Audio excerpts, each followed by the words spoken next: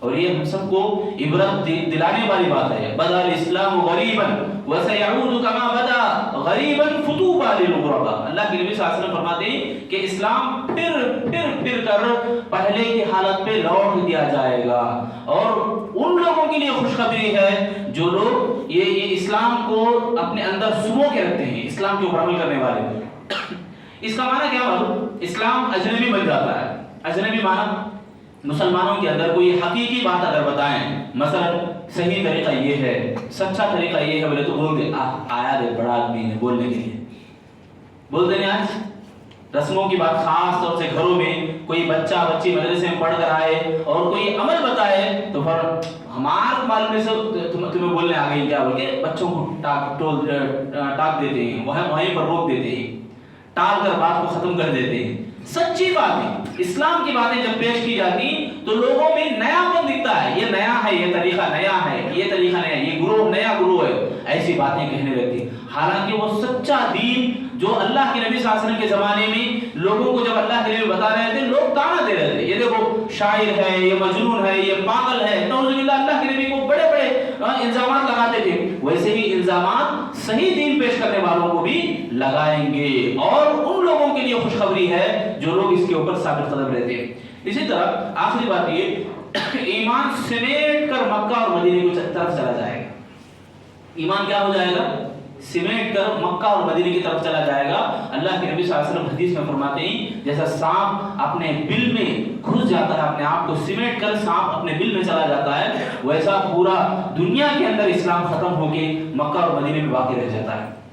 یہ قیامت کی نشانیاں ہیں. اور بھی نشانیاں ہیں, بڑی بڑی نشانیاں, جن میں بہت ساری بڑی بڑی باتیں, دجال کے فتنہ, عیسیٰ علیہ السلام کا نزول, وہ کل انشاءاللہ ہم سنیں گے. بہرحال خلاصے کی بات یہ کہ فتنے اور علامتیں جو ہم سنتے ہیں, جو جن برائیوں میں ہمیں ملوث ہو کے خراب اور برباد ہو سکتے ہیں, ان خرابیوں میں, ان بیماریوں میں ہم داخل نہیں ہونا ہے, ان گناہوں سے ہمیں دور رہنا ہے. اللہ سے دعا کرتا ہوں اللہ تعالیٰ تمام لوگوں کو قرآن اور حدیث کی باتیں جو سنے ہیں سمجھنے اور عمل کرنے کے اللہ ہم سب کو توفیق نصیب فرمائے. آمین یا رب العالمین.